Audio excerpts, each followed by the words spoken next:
Hey, Chicago, what do you say? It's the CHGO Cubs Podcast. We are live at 11:30 in the offseason, and it is October 23rd, what we like to call a Wild Thought Wednesday. We'll be passing out some more report card grades today. Jameson Taillon among those getting report cards today. Luke Stuckmeyer, Ryan Herrera, and Cody Delmendo. Law on the draw. I'm on the dog. I'm on the law on the dogs. Running the ones and twos. Who let the dogs out? Who did? How old were you guys when that song came out? Was that 2000? Very small child. Oh, no, it's probably like 96. Ryan was like 97. Very negative small 7. child. I remember when Shout Who Let out the Dogs to came out. Rugrats. the I movie. also remember the Who Let. That was 98, I think. 98? That's No, when music no, was no, awesome. it's 2000. Never mind. I also remember the Who Let the Dogs Out, the Barking Mad mix, which was a great remix of that song. That I Party don't mix. Was that by Remember. Was that by Kaijo? Kaigo? Kygo? No, it's not by Kygo. Kaiju. But it was Whatever. The Nice. EDM, man. That's Stupid fucking. hot now. Oops. wrong. Marshmallow is my Who favorite. Let the Dogs Marshmallow. Mallow. Shout out Barking to Mad Nick Weiler's son, who's 1 week old, Jackson Weiler. What's up, Jackson? Jackson Weiler or Wheeler? I don't know. Whaler. Weiler? Jackson. Anyways, What's up, Jack Nick? attack. welcome. Oh, James is in the house. shout All out right. to Jackson Weiler, who is now 1 week old. Hey, Nick. That's what we just said. Oh. Right. I And, I literally was- just and saying Nick, that. here's Sorry. what you do for your brand new son, Jackson. You celebrate his birth with a diehard membership. Let's go. Hell yeah, Huh? brother. Get one for yourself and then get one for Jackson. Maybe get him grandfathered in at a young age. Right? Yeah. Nope. Very good idea. Imagine the deal. Nick came to $48 is the deal right now. It's the lowest we've ever been.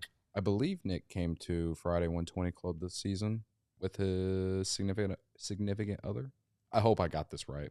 But either way, if you Was have a his significant other very they- pregnant at the they time? they could also have that person could also use a diehard membership. There you go. Sure did. Sure Yeah. did. Yeah, sure did. Okay. Next I thing thought you so. know, I wasn't for next sure. thing you know, they're having a son. See what the Friday 120 Club Oh does? gosh. I mean, is that our first Friday 120 Club child? Oh, I don't think so. the math does the not math does not add Doesn't up. math? It doesn't math I mean, that way. I'm You have not a children. math guy, but I'm Yeah. pretty sure that doesn't add I up. mean, I went to Valpo. The Duke of the Midwest. I purposely did not take any math classes. That's how I got meteorology. I took Nice. one because I was Yeah. forced to take one at Eastern. Wow. Anyways, the diehard deal is a good one right now. $48. It's the lowest we've ever been. $4 a month. You get a shirt. $4 a month. And Ryan's written mailbag will come out later this afternoon. Is that right? Mailbag on Friday, but I will have, written newsletter on Friday. Newsletter, Mailbag right. coming out later this afternoon, That's right it. after the show. Right after the show. Boom. So if you're diehard, that's there for you. And then, of course, the Discord, Mm. which we have been, by the way, throwing around the idea on the Discord, just throwing it out there. If you're in the chat, if we went to Japan, who would be in on going with us? Would you be interested? If we went to Japan, would people be interested in going? I mean, I'd be I think interested. so. As long as 4 or 5 Bleach- days in if- Japan? if Bleacher Would you wanna Jeff come with can us? pay for me, that'd be great. Well, no, we're not going to go fund me here. We're not doing that whole thing. But like, No, would that would people sign up and want to go to Japan with us, hang out, That'd be I think amazing. so. see the Cubs and Dodgers? that'd be And- amazing. Hey, yeah. Anyone that's been like wanting to go to Tokyo and has just been kind of putting it off or whatever, like this is a perfect opportunity for you to go. Not only go to Tokyo, you get to watch the Cubs play the Dodgers in Tokyo. That's cool. Kerry says, I'd go if Cool someone experience. pays. LOL. Yeah, well, okay. I thought Gary had all the money in the world, though. I thought I don't Gary's balling out there in the boonies, wherever he lives. about he his said Hoosiers, huh? Huntley. Huntley, I think he said. He's in Huntley? I think so. Parents used to live in Huntley. Yeah. Anyways, all right, so we're going to talk about report cards. The World Series starts I was thinking it's tomorrow, but it's still not until Friday. But I did see that the starting pitchers have been named.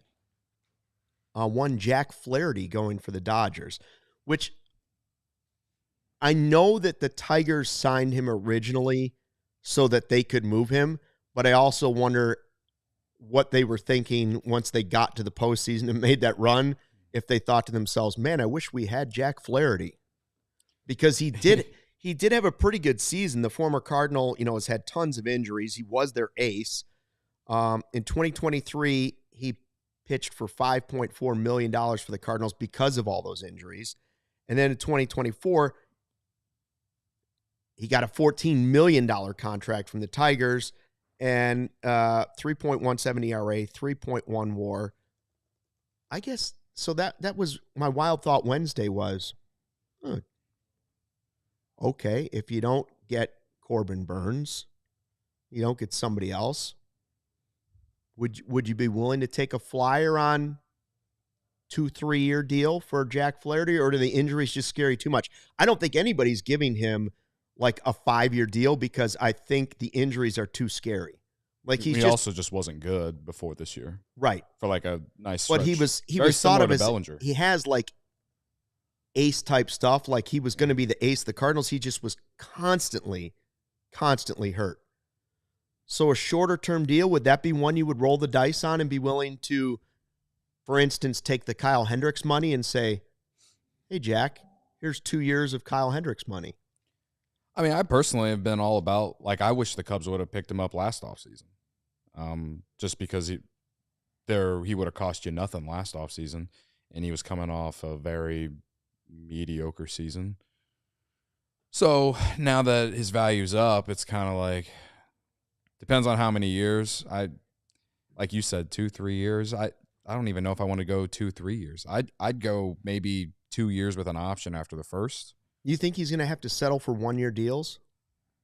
I don't. I think there'll be enough suitors because he was good that there'll be a multi-year deal. I think there's enough suitors and he's young enough where there's not a hugely extended deal, but some type of multi-year deal, I think. It's like 28, 29? I think he's going into his age 29 season. I'm not against it. It's just kind of like... Yeah. Just turned 29.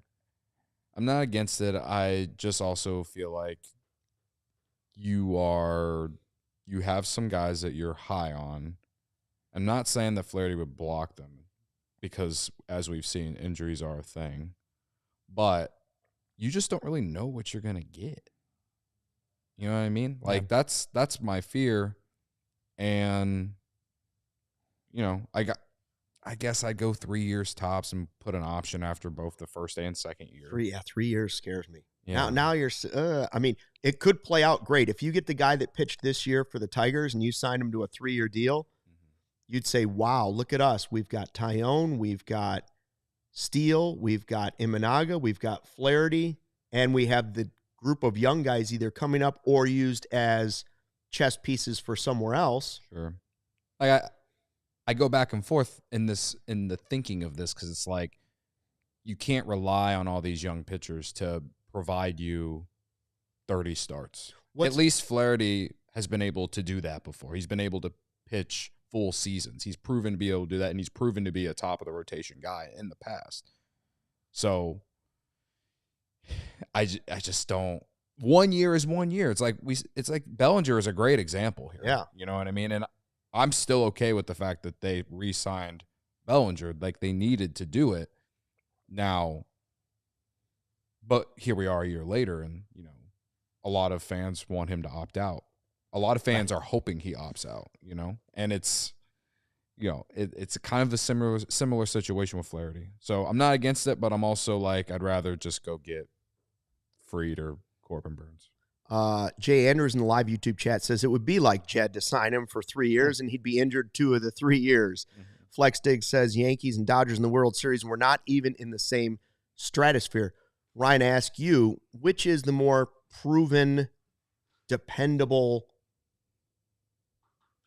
quantity going into next season? Would it be Jack Flaherty, who has the major league experience but also has the injury history, or would it be your young pitchers who have promise who haven't necessarily proven it at the major league level, meaning Horton, Ben Brown, who showed glimpses of it. Like, which is the safer path? Counting on a group of those young guys to provide that spot, or counting on a guy who has done it but also has been injured a lot? I mean, I don't think either are necessarily safe. I would think a guy who has done it before. I mean, his best season obviously was 2019, so that's even before COVID. I would say for Flaherty, this year was great. Obviously, his 2023 wasn't that good. He had a 4.99 ERA. I would say with Jack, I would probably lean towards Jack Flaherty. I do think the fact that he made 28 starts this season. He made 27 starts, pitched 29 times last season. So that's back-to-back years of pretty good health overall. I would say that he does have the injury history, but he is an established major league talent. Whereas, I think we're all pretty high on Ben Brown's potential. We think Jordan Wicks can be a good pitcher at this level. Hayden Wesneski, we're still not sure, but even if he's a more of a bullpen guy, he's still potential starting pitching depth. And then Cade Horton, who could potentially make his debut at some point this year.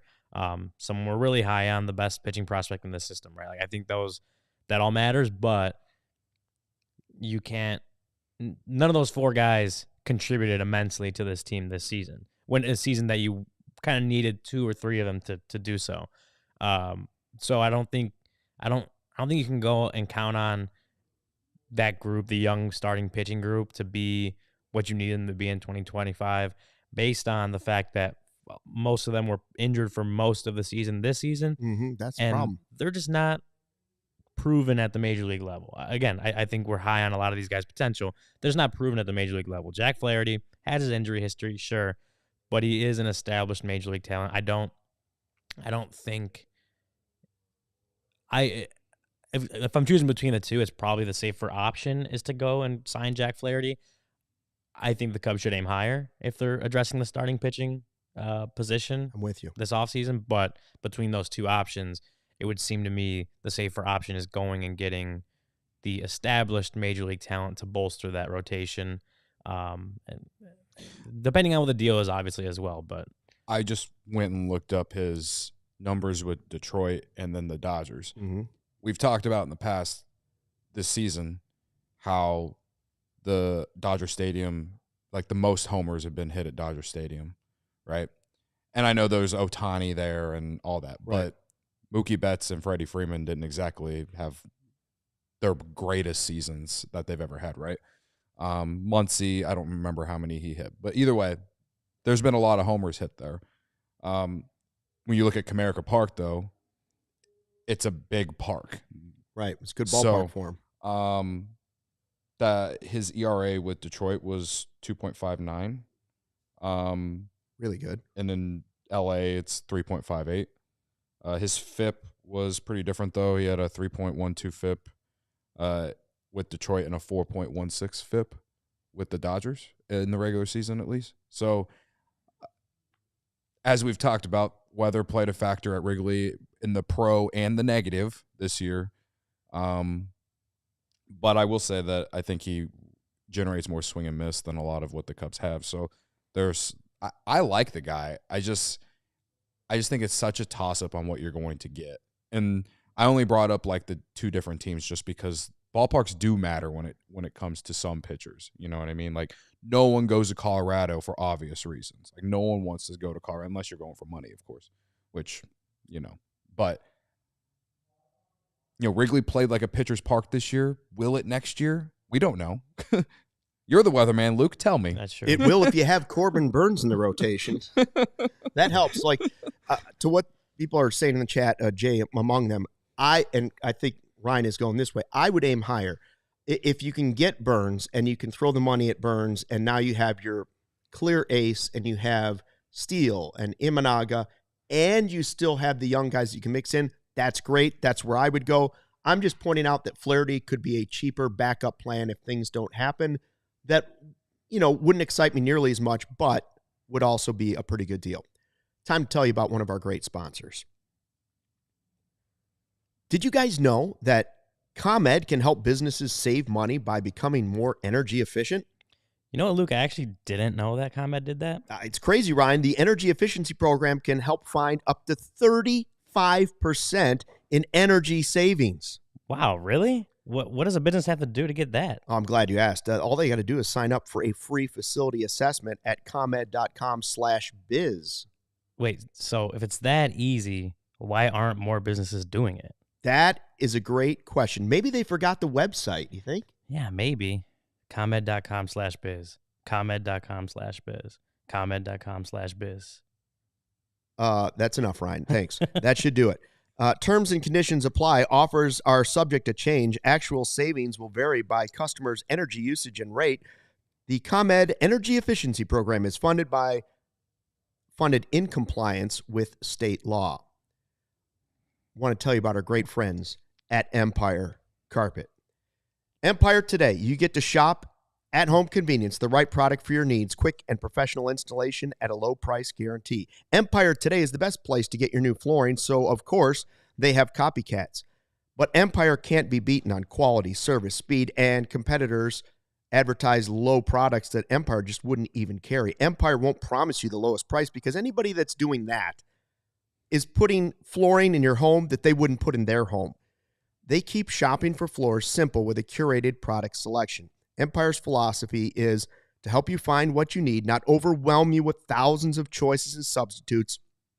In fact, what they leave out of their selection is just as important as what they put in it. And they have a virtual floor designer. It's a great way to see how the new floors will look in any space. It's really simple. All you do is snap a picture and instantly see how those new floors will look in your home. Shopping for floors at a big box store, oh, that's a gamble. Real roll of the dice. You might be talking to somebody who was working in the garden center or in plumbing yesterday. Flooring is all that Empire Today does. They live and breathe flooring. If an issue would come up, and that's rare, all you have to do is call Empire. They service all their warranties themselves. You don't have to track down a manufacturer's phone number. Schedule a free in-home estimate today. All listeners can receive, wait for it, $350 off. A $350 discount. All you have to do is use the promo code CHGO. That's us. CHGO. 4 letters for $350 off. Restrictions apply. See empiretoday.com/CHGO for details. We will get to Jameson Taillon's wonderful report card coming up in a second as we're talking about starting pitchers. I threw out the idea Wild Thought Wednesday. Is Jack Flaherty maybe a guy you want to consider in the offseason, even if it's a short deal? Listen, right scenario, backup plan. Is it someone I wouldn't be disappointed if they ended up and did? Yes. Would I prefer Corbin Burns? Because if I'm going to give out a multi-year deal, I would rather give that money to Corbin Burns. But a backup plan of Jack Flaherty or some other combo isn't the worst thing either. I did ask yesterday, and I don't know if you thought about this, guys, which ex-Cub's going to be the ex-Cub factor. It happens every postseason. One way or another, some ex-Cub is involved in the deciding of big playoff games, right? It used to be you would see a guy who stunk with the Cubs, a guy that was rotten, and he would go to a new team, and all of a sudden you'd be like, how did this guy show up? And now all of a sudden he's doing great things. And now it's kind of a mixture, right? So Jeremiah Estrada struggled with the Cubs. All of a sudden he's pitching big games for the Padres. We had Jose Quintana, who a lot of people were angry that he was a Buick and not, whatever, yada, yada, yada. Is he a Buick? Is he a Cadillac? I don't know, but he was winning playoff games for the Mets. So which ex-Cub will be involved in a key moment in the World Series? This is who I believe I don't think we have the World Series rosters yet. Gleyber Torres certainly would be on it, right? Mm-hmm. Rizzo, Stroman, Leiter. Do the Dodgers have any? I don't believe so. DJ LeMahieu he's still with the Yankees, but he's been pretty bad this year, right?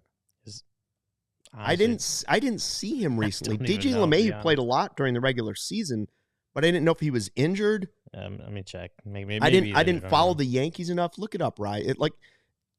I think there's maybe he's injured. I don't know. I mean, he was put on the injured list in early September. Never, and hasn't played since. He didn't come off the injured list during the season. This is what I'm saying. He must be injured. He must be injured. But there are some could have been Cubs that you've pointed out throughout the last few weeks on the Dodgers and Ohtani and Mookie Betts. Could have been Cubs. Why did you have to start that conversation? I'll do it tomorrow, but yes, there were a lot of there pain. Could have been ex-Cubs at some point in their life. Barb wants to know if the Dodgers are going to play better because Fernando Valenzuela passed away. Rest in peace. Used to love Fernando. Used to do. These guys aren't old enough, but that was when I played Little League. That was one of the impressions you would do. Definitely. Try to stare up at the sky and then throw a pitch. And it would usually just hit the backstop. Yeah, usually what happened if you tried to do what he did, he would do the slow wind up, and instead of just the slow wind up and pause, he actually looked up to the sky straight up, and then he came down and threw it. I would try to do it as a kid and generally would just fall off the mound. Get a little dizzy and fall off the mound. That's how it went for me. My impression, the impression that I did the most when I was a kid was Gary Sheffield. Oh, yeah, that's one. Oh, too. yeah, that with the bat. With the bat. Mm-hmm. No. LeMahieu, by the way, had a right hip impingement in September, had participated in on-field drills during the first postseason rounds, but was not selected on the ALDS or ALCS rosters. Interesting. I don't see any word if he is a World Series roster candidate. Okay, let's throw him on there. We don't know. Maybe he ends up on the World Series roster. Possible. Well, for me, I guess out of the names, I think Leiter could be that guy. He had some big moments against Cleveland. And bullpens are key in the postseason, man. Has Stroman even made a start this That's what I was about to postseason? look up. I haven't seen him. Stroh show? I don't think he's made a start this postseason. So, I don't know. Maybe it would be Stroman if he does get put on the roster and he makes a start. No pitching for Marcus Stroman this postseason. I would Yeah, I say didn't think Torres, I didn't think Torres he or had Rizzo either. are the most likely. But you're right. Leiter could come in and get 3 big outs. What if Leiter comes in and gets? Or get completely lit up and have a That's another- throwing error or something. Sure, yeah. That'd be a big moment. I just think bullpens are so crucial in October. But, we did talk about Rizzo and the way he was hitting. He obviously had the weird the grounder that Mark Leiter Jr. booted and tossed, but he was 6 inches away from Rizzo. It was that weird moment in the Cleveland game the other day. But Rizzo has hit pretty well, and we talked about that. He has hit pretty well in the World Series. That wasn't driving in a bunch of runs, but he was getting on base at a pretty good clip. Not during the World Series, during the playoffs. So I think it's possible that Rizzo is someone that, if he stays hot, maybe he has a big at bat, or maybe he has a big home run, or whatever it is. Maybe he has a big moment at the plate that helps the Yankees win a game, helps the Yankees win the World Series, whatever it is. Just the way he's been hitting, I think, in smaller sample sizes like that, hot streak can extend, and maybe he's someone that's able to do that. I mean, that would be interesting to watch Rizzo be a World Series hero for another team, but He could do the Mark Grace role from the 2001 Diamondbacks, lead off the ninth. Yeah, I didn't love that. And get. I didn't love that. I did love that. Actually, You loved it. You were happy for him. I was very happy for Mark Grace. Yeah. That was the only year. Also, they're facing the Yankees, so obviously I'm rooting for the Diamondbacks. Well, I was getting ready to say that's the one time in my life I rooted for the Yankees. Oof. It was the months after 9/11. Oh yeah, Sure. and you were all right, I'll pull for New York. Yeah. I also really liked Paul O'Neill at the time too. yeah, I don't know that I was You were not alive. I was alive. I just don't know if I was a big baseball fan by that point. And Diamondbacks ended up winning that World Series, but Yes, that was a great of, World Series. because of Mark Grace. He Yeah, got led off the ninth. and Randy Johnson and Kurt Schilling and Craig Counsell. Craig Counsell, yeah, and Craig Counsell scored the last Counsell run. scored the final run. Kim, that was the closer. Oh, yeah, he had a rough week. But Luis Gonzalez obviously with the walk-off Gonzo, hit. the walk-off, yeah. Yeah, Yeah. Mark Grace, he was pretty good on that team. What was Counsell's nickname? That was the whole story. That goes with The chicken? the crazy chicken or something. the The wild chicken. The chicken runs at midnight or something. Yeah, like the that? chicken runs at midnight. Some phrase. There was. I think John the whole Greenberg. was tied into the Danny Parkins brother story. I think John Greenberg wrote about that. Yeah. Back when they signed him, when they signed Counsell. Okay. Barb is wondering, hope Sarah's okay. Sarah's just fine. What do you got against Law on the draw? She also asks if I'm okay after hip surgery. What is this story about hip surgery? She also thinks that I don't know that Anthony Rizzo's on the honestly, Yankees. I at this point feel like I should block her. Nah. It's very annoying. No, we're not Barb's cool. blocking No, the godmother Barb of has the to CHGO stay. She has Cubs to continue to podcast. remind me. Okay, that how about this then? How about you just ignore her? That's what I No, do. we gotta Law is let her Captain humble. Cranky Pants. Yeah. I She just has tell to her- humble me every day. Oh, She has sure, to yeah. remind me that I want to trade all the good young players, even though I never said that. She's the Annie Agar of this chat. I'm very bored with the shtick. I don't know who Every that. day, Who's same deal. Annie Agar? No, don't worry about it. Okay. She's that Packers fan that works at CHSN. Oh, okay. Yeah. Oh, She's all about Chicago, by the way. I don't know if you've ever heard their Apologies, I ad read. didn't. But she's a Packers fan? Yeah. She is, yeah. They put her on television. No, Barb's a mainstay. Barb's a mainstay in the chat. That's right. Mhm. James says there is no chat without a Barb. They said Ryan went to Mexico for hip surgery. You guys said that? I Well, guess it's cheaper. You know. I guess it's a long off season for you guys. You need something to talk about. We're here to talk about Jameson Taillon's grade. You know, I too am going to go to Mexico and get hip surgery, Barb. Anyway, continue. everything's cheaper there. Yeah. Continue. Let's go. There's so many ways we could have gone there, but I'm not going to go with any of them. All right, Jameson Taillon. Here's the deal. I know that people are going to get angry with some of the grades because we keep handing out like B-, C, B, right? Like there have been a couple Ds, there have been some Fs, but in general, there were plenty of guys that did exactly what they were supposed to do individually, that it just didn't add up to a winning team. Because, again, as we said, no superstar players. The only way to get to the top is for a bunch of guys to exceed their projections. Not too many guys exceeded projections. Lots of guys got to right at their average, right? Taillon was a guy who basically, for my expectation, I thought he sort of exceeded it. Yeah. I thought he exceeded a little bit. It was certainly better than his first go-around as a Cub. I thought it was impressive in year one that while he struggled, he still continued to try and figure out what was going on. And then this year was way more consistent. I think if you got the guy that you had this season and had that the rest of his contract, you'd be very happy with the contract. It doesn't mean you're getting an ace. You know, when they first signed him, there were some people who said, oh, he might have ace stuff.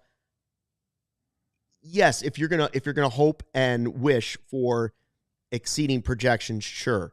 But if you want to just look at the guy and say he can do this and he could do it for another couple years, I think Jameson Taillon is a really nice 3 or 4 in your rotation, right? I'd agree with that. And so I gave him a solid B. I thought this year was much better. He had some really nice outings. Was he an ace by any means? No, he was not. But this time he was slotted in as a 3, and people can say he's making too much money. I'll tell you, that's the price of pitching. Mm-hmm. And if you asked me to say, okay, if the Cubs were in this hypothetical postseason game, right? And Taillon pitched the way he pitched, how would I feel? Taillon versus Jose Quintana. I'd rather have Taillon pitching. And you saw that Jose Quintana got the job done. So my grade is a B. Ryan and Cody will hand out their grades in a second. But first, I have to tell you about another one of our great partners. Our friends at Shady Rays have you covered with premium polarized shades that won't break the bank. Shady Rays is an independent sunglasses company offering a world-class product rated 5 stars by more than 300,000 people. Their shades have durable frames and crystal clear optics, making them the perfect choice for all outdoor adventures. They have hundreds of options to choose from, so you're bound to find the perfect pair to match your style. They probably even have a style in your favorite team's colors. They sure do. They have some blue ones for the Cubs. I love them. They fit great. They look great, and I wear them for fishing, golfing, driving the kids around, and of course, when I'm just being a natural vibe. Plus, if your shades ever go missing or take an unexpected hit, don't sweat it. They have the most insane protection in all of eyewear. Every pair is backed by lost and broken replacements. If you don't love your shades, exchange for a new pair or return worry-free within 30 days. There's no risk when you shop. Their team always has your back. with personal and fast support. Exclusively for our listeners, Shady Rays is giving out their best deal of the season. Head to shadyrays.com and use the code CHGO for 35% off polarized sunglasses. Try for yourself the shades rated 5 stars by more than 300,000 people. Guys, my life changed when I started using Blue Chew. No one in this office needed Blue Chew more than me. That's big of me to admit. Big of me to tell the entire internet, okay? No one needed it more than me. And I'm glad I got it because my life got significantly better after I started using Blue Chew. All right, Luke, I know you started using Blue Chew too, Luke, and you have significantly changed. My podcasts are better. Yes, you are more fired up on this podcast ever since you started using Blue Chew. It has firmed up the podcast, no question about it. Absolutely. They say first impressions are important. But what about lasting impressions? That's where Blue Chew comes in. Blue Chew helps boost your confidence in the bedroom so you can stay hard and perform at your very best. How does it work? If you're asking that question, we want you to know that Blue Chew is putting their money where their mouth is by giving you a month free. It's an online service that delivers the same active ingredients as Viagra, Cialis, and others, but at a fraction of the cost and in a chewable form. The process is simple. Sign up at bluechew.com, consult with one of their licensed medical providers, and once you're approved, you'll receive your prescription within days. You won't have to even wait a week, just a few days, okay? The Blue Chew tablets are made in the USA and prepared and shipped directly to your door. The best part, it's all done online. That means no visits to the doctor's office, no awkward conversations, and no waiting in line at the pharmacy. That's why I love it, because I'm an awkward person, admittedly, and I don't have to do. I can just do it all from my iPad at home. Right. All right. It's awesome. Okay. You can take them any time, day or night, so you can plan ahead or be ready whenever the opportunity arises. And we've got a special deal for our listeners. Try Blue Chew free when you use our promo code ALLCITY at checkout. Just pay $5 shipping. That's bluechew.com, promo code ALLCITY to receive your first month free. Visit bluechew.com for more details and important safety information. And we thank Blue Chew for sponsoring the podcast. Very nice. That was my best ad read ever. Blue Chew, by the way, starts with a B, and CHGO Godfather says, "Here comes some more B's. I knew you wouldn't let me down." The thing is with, like, and you mentioned, we've given a lot of individual B's. I think the only A I gave was Shota. But we gave whole position groups D's and F's. Yes, we did. Like, the catching group as a whole, that's 4 players that caught for the Cubs this year. I think mine was like a D+. The president of the team didn't get a passing grade. Yeah, I mean, we've given plenty of D's and F's. The closer's position was around a D potentially, something like that. And third base, which is like featured 5 players, we all gave them F's. Yeah, like whole position groups were getting F's and D's. So just because some individual players are getting B's, B+, an A range if you're Shota, like that, there's a lot of players on the team that we, as groups, we rated pretty lowly. So I think that kind of balances out. Well, I'm curious what people in the chat, go ahead and tell us what grade would you give Jameson Taillon? So we'll read some of them off. So my Taillon grade, I was a little higher on Taillon's season than Luke was. I gave him a B+. I thought, and you mentioned his season last year, the first half, and it was just a struggle for him to get going. And maybe, having signed a bigger contract, going to a new team, maybe that played a part in it. I know there was some changes they were trying to make early in the season in 2023. Didn't exactly lead to results, but having talked to him, having talked to Tommy Hotovy, like that was, they just kind of continued to push through it. Like, obviously you don't want to struggle, but knowing that coming out on the other side of the struggles was going to be good things they want to be at, I guess credit to him in a way for just putting his head down, going through the struggles, knowing that he was going to come on the other side and have a better, have more success. He did that in the second half of last year. And then coming into this year, obviously the injury to start the year, I think it was a low back strain or something like that to start the year. Didn't pitch at all in spring training. I think it was before his first spring training start would have been he got scratched and then ended up starting the year on the IL. So he didn't make his season debut till April. Obviously, there was a ramp up period in there. By his third start, he threw 7 1/3 innings, gave up 1 earned run against the Mets, and at the end of April, like very good start. I mean, he ended the season with a 3.27 ERA. He was 12-8. I mean, he had a really good season in my mind, and I think one thing that really stands out for Taillon for me this year is he just didn't walk anyone. He was 93rd percentile in walk rate, 4.9%. So when you're someone that, and we talk about this with a lot of pitchers, like he doesn't have elite velocity. Like his average fastball velo, 92.3 miles per hour. It's 23rd percentile in baseball.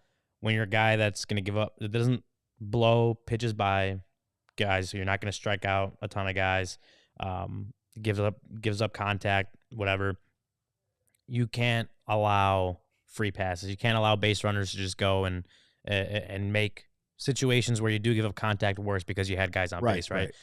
That's something that we talked about with Shota, where he gave up a good amount of home runs, but there was never anyone on base, so it just ended up being solo shots, right? With Taillon, he did a good job of not walking anybody. Like I think I said it, 4.9% walk rate, 93rd percentile in baseball. I think that was a major part of why he had success this year. And he did have some rough starts there in August, but you go from his last 6 starts. So starting his last start of August through the end of the year, he pitched at least 6 innings in all of them. All but one were quality starts. He had a 1.63 ERA to end the season. I know that at that point it was kind of like, oh, the Cubs aren't going to make the playoffs. Cubs aren't make the playoffs. Well, they still had a chance. They were still trying to win games, still trying to keep those chances open. Taillon was a huge part of that. I think there was another stretch in the middle of the season, like a 10-start stretch, and like 7 of them were quality starts, and 1 or 2 were like an out away from being a quality start. Like he was just super consistent all year once he got back once he got off the IL to start the year. He was super consistent, and I think one thing that for me with Taillon, that not exactly an on-field thing that others may not hold as highly, is I think Jameson Taillon took a real leadership role on this team. I mean, at the end of the season, he was the outside of like when Krog Council talked about making 90-win teams and building 90-win teams or whatever, like Taillon was the one going out, like kind of in a way pounding the table, being like, you know, I think we made like even a quote graphic about it. It's like teams shouldn't be excited to come to Wrigley Field. Like teams should come to Wrigley Field and be like, it's gonna be a dogfight for 3 games. It's gonna be a dogfight for a series, right? That was Taillon saying that. I think Jameson Taillon stepped up as far as being a consistently good pitcher for this team this season, giving them a chance as soon as he came back. 'Cause I think, well, he came back and didn't miss another start, right? I think after that. But then going into year 2 of being with a new organization, and I think seeing him take on a more vocal leader role on the field in the clubhouse, that matters to me. It may not matter to other people as much, but that matters to me. And I think it was a really good season for Taillon. Yeah, he obviously outperformed what he did last season. I'm interested to see what he can do to build on this one going into year 3 of his contract. And yeah, it was just, to me, it was a pretty good season out of Jameson Taillon. Could have been better, obviously. He wasn't an A range, but came back and gave this team a lot of opportunity to win baseball games. Law, can you scroll up on the chat a little bit? James, I want to bring up James's comment. He said, not that one. Keep going up. There it is. Taillon is a B. This is from James Kolsog. Taillon is a B. A lot of agreement around that range. Still don't understand Assad C+, and Swanson B-. Lots of grade inflation and inconsistency. All right. So I said that Javier Assad got a C+ because, he was good for 2 months. He was great for 2 months, but he was also not great pretty much after that for the most part. I think he rebounded a little bit towards the end of the year, but overall, he saved the team early in the season, but he just wasn't consistent throughout the rest of the year. Jameson Taillon was consistent the entire season. I said that Assad, I could count on maybe 2 hands how many times he went into the 6th inning, maybe. Taillon pitched 6+ innings, 19 of his 29 starts. Wow. Okay? That's good. These days, that's great. That's, I mean, to me, that's why, what did I give him, Law? A B? I think I gave him a B. Is either a B or a B minus. What's the difference at this point? B. I gave him a B. B plus B. Those are fair. He had technical quality starts in what is 6 innings, right? Mm-hmm. So 19 times he did that or more. And what, you seen quality starts? Yeah, quality starts is 6 innings, right? Oh, 6 innings, 3 earned runs or less. Okay. So not all of them. I didn't go look at the amount of runs for each of those 19 starts. He gave you 6 innings and 19 he gave starts, you 19 starts of 6 innings or more. All right. He pitched 165 innings. That's an innings eater. That's what they paid him to be.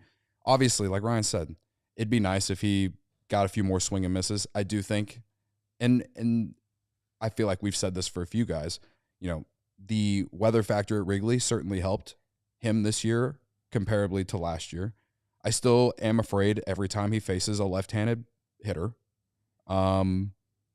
And he can give up the long ball every now and then. But, yeah, it was a bounce-back season for him. So that's why he gets a B. He eats innings, and he gives you quality starts. I don't think it's even could debatable. Be better if, he had better stuff, I guess, But, for the role that he signed for at this point in his career, I just feel like that's why he gets a B, and that's the difference between him and Javier Assad. So that's the only reason I brought that up. You know what I mean? Assad would have got a higher grade for me if he was able to go deeper into games. He did not do that at all this year. He did it a handful of times maybe. Taillon consistently went out there and gave you a chance to win and went deeper into games. It's this simple. Here is your number 3 starter in your rotation, the way it played out. The number 3 guy, you have Steele, Imanaga, and Taillon.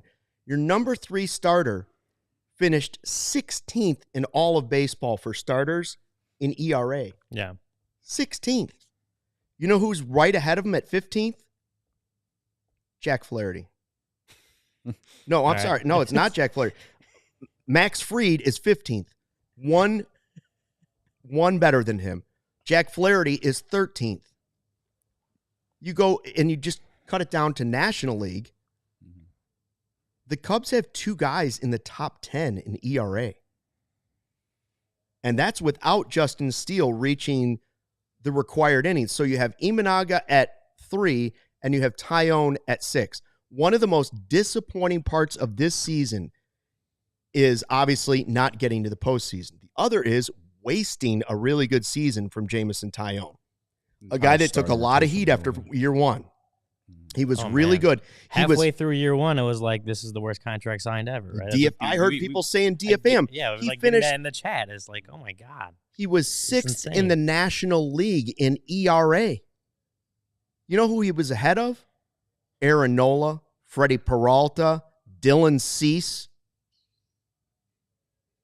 He's your number 3 starter. How could you give him anything but a B, B+?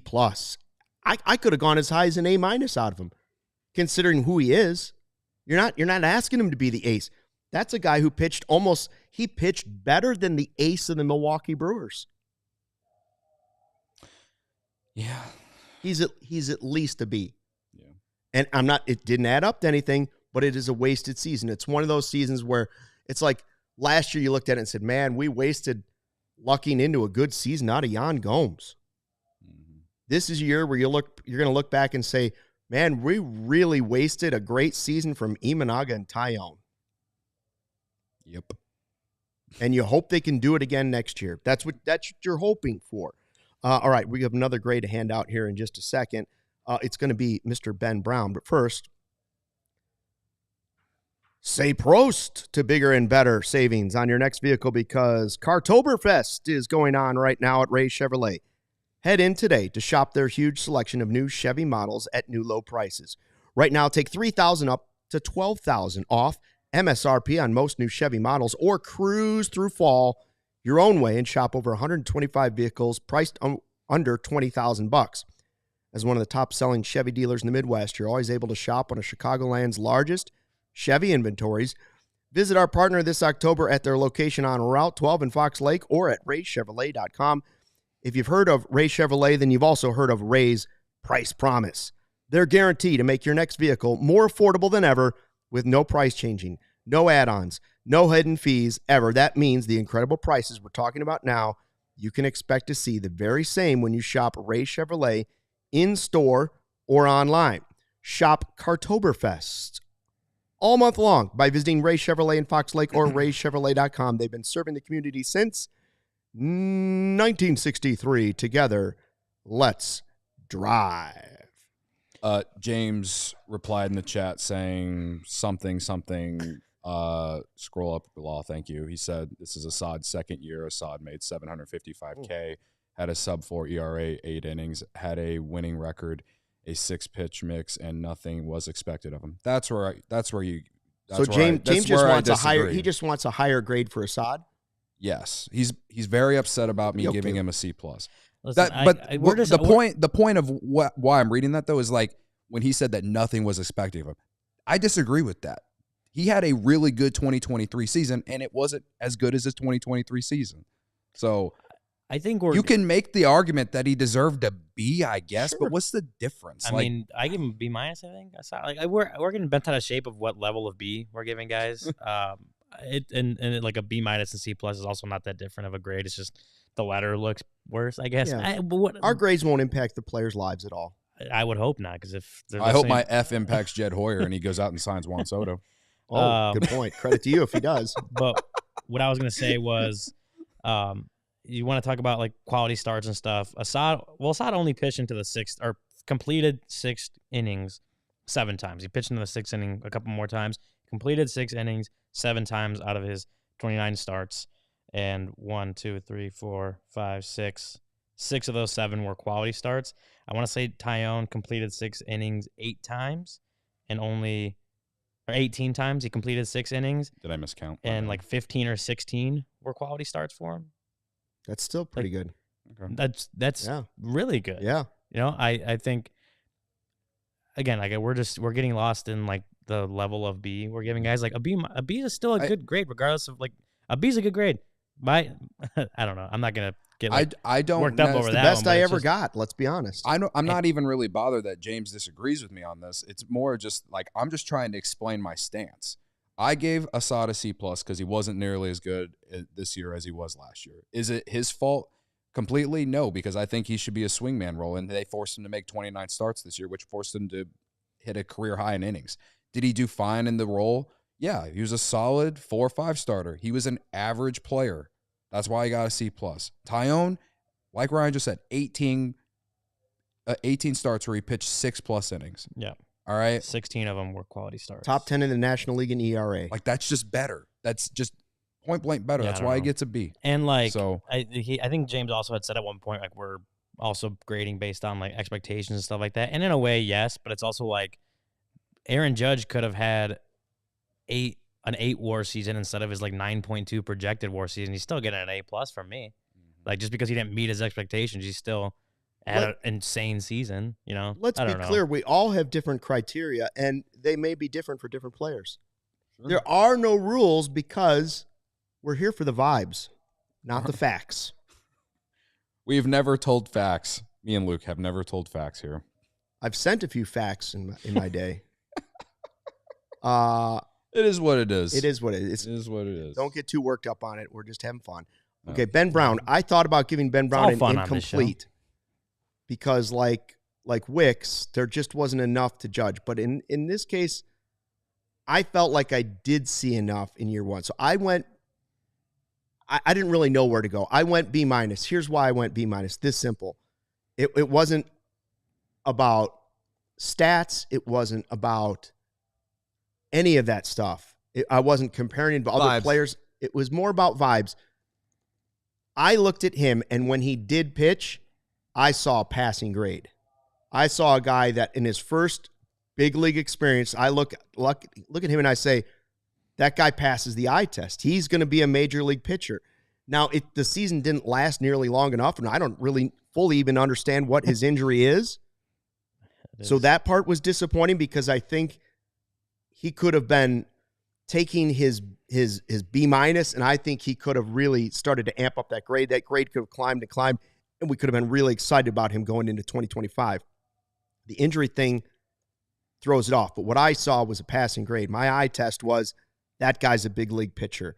Now, whether he's in the bullpen or he's in the rotation or whatever it may be, I personally think the best thing might be that he ends up being a dominant bullpen arm, which would be great. Or you can look at the guy in a couple of his starts, you say, wait a minute, he could easily turn into a really, really good starting pitcher, which would give you more value potentially than a bullpen guy. I said B-, only because I could have just said pass fail. I almost went college like Pat, take a class, pass fail. I almost just gave him a pass. I gave him a B-. It's the same thing.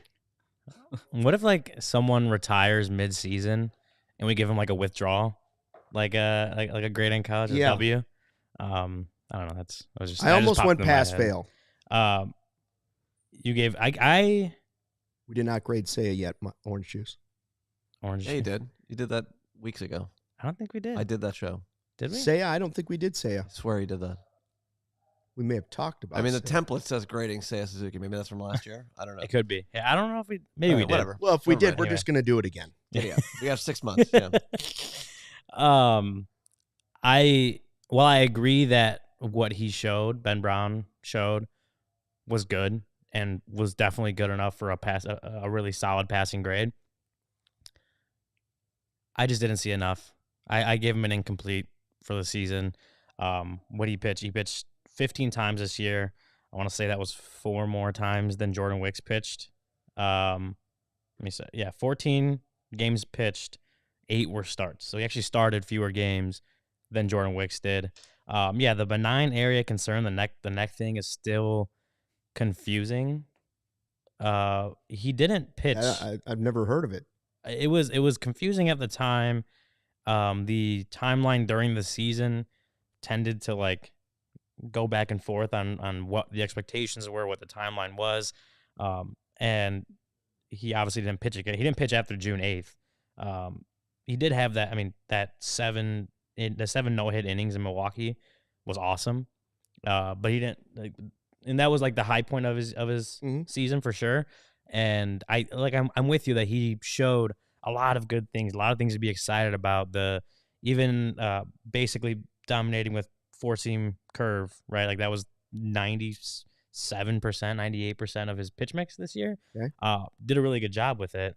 And it's like I said earlier, like I think we're still high on the potential of Ben Brown and what he could do at this level, whether that's starting or in the bullpen. And that's another point to why I think it's incomplete. I don't know what his role is going to be. Half his time actually pitching was spent either relieving or starting games. And I'm just not sure, based on what we saw, what is his role going to be with this team? Is he going to be in the rotation? Does his stuff work better as a back-inning bullpen guy? Right. I don't know. So I think, again, while I think Ben Brown did show good signs, did have a good performance when he was healthy, the fact that he missed basically the last 4 months of the year, that I don't know what role he should have moving forward, and the ultimate question of can he make it through a 162-game season, the fact that there's a lot of unanswered questions about him, it has to be an incomplete for me. We gave Jordan Wicks an incomplete. He pitched 4 more times than Jordan Wicks. I gave him a D. For me, it's just, oh yeah, you did. That's true. Me and you gave Jordan Wicks incompletes. Yeah. He only pitched 4 more games, made less starts than Jordan Wicks. I need to see more of just whatever it's going to be, whether it's good or bad. I can't put a grade on this one just because he didn't pitch enough for me. PCA is the guy that Rick Sutcliffe retweeted and gave an A+, right? Mm-hmm.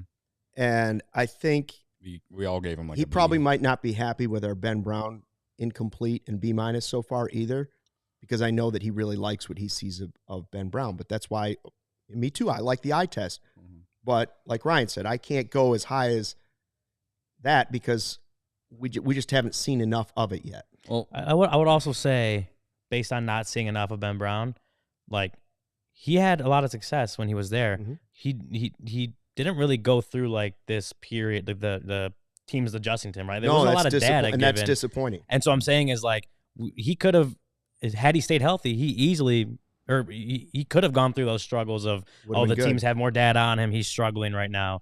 Like, not saying he certainly would have, and I think everyone would hope that he wouldn't have, because that's like the perfect situation, perfect scenario. But that just happens to young pitchers. Sure. And it could have potentially happened had he stayed healthy. All right, Cody, what do you got? Let me start by posing a question. Uh-oh. Okay. What if Justin Steele doesn't get hurt on opening day? When do we see Ben Brown? Like, he was clearly the first option because Justin Steele got hurt. They called him up. So bullpen role. Once like, guys start falling in the bullpen, for sure. I posed that question because what if he doesn't come up until May?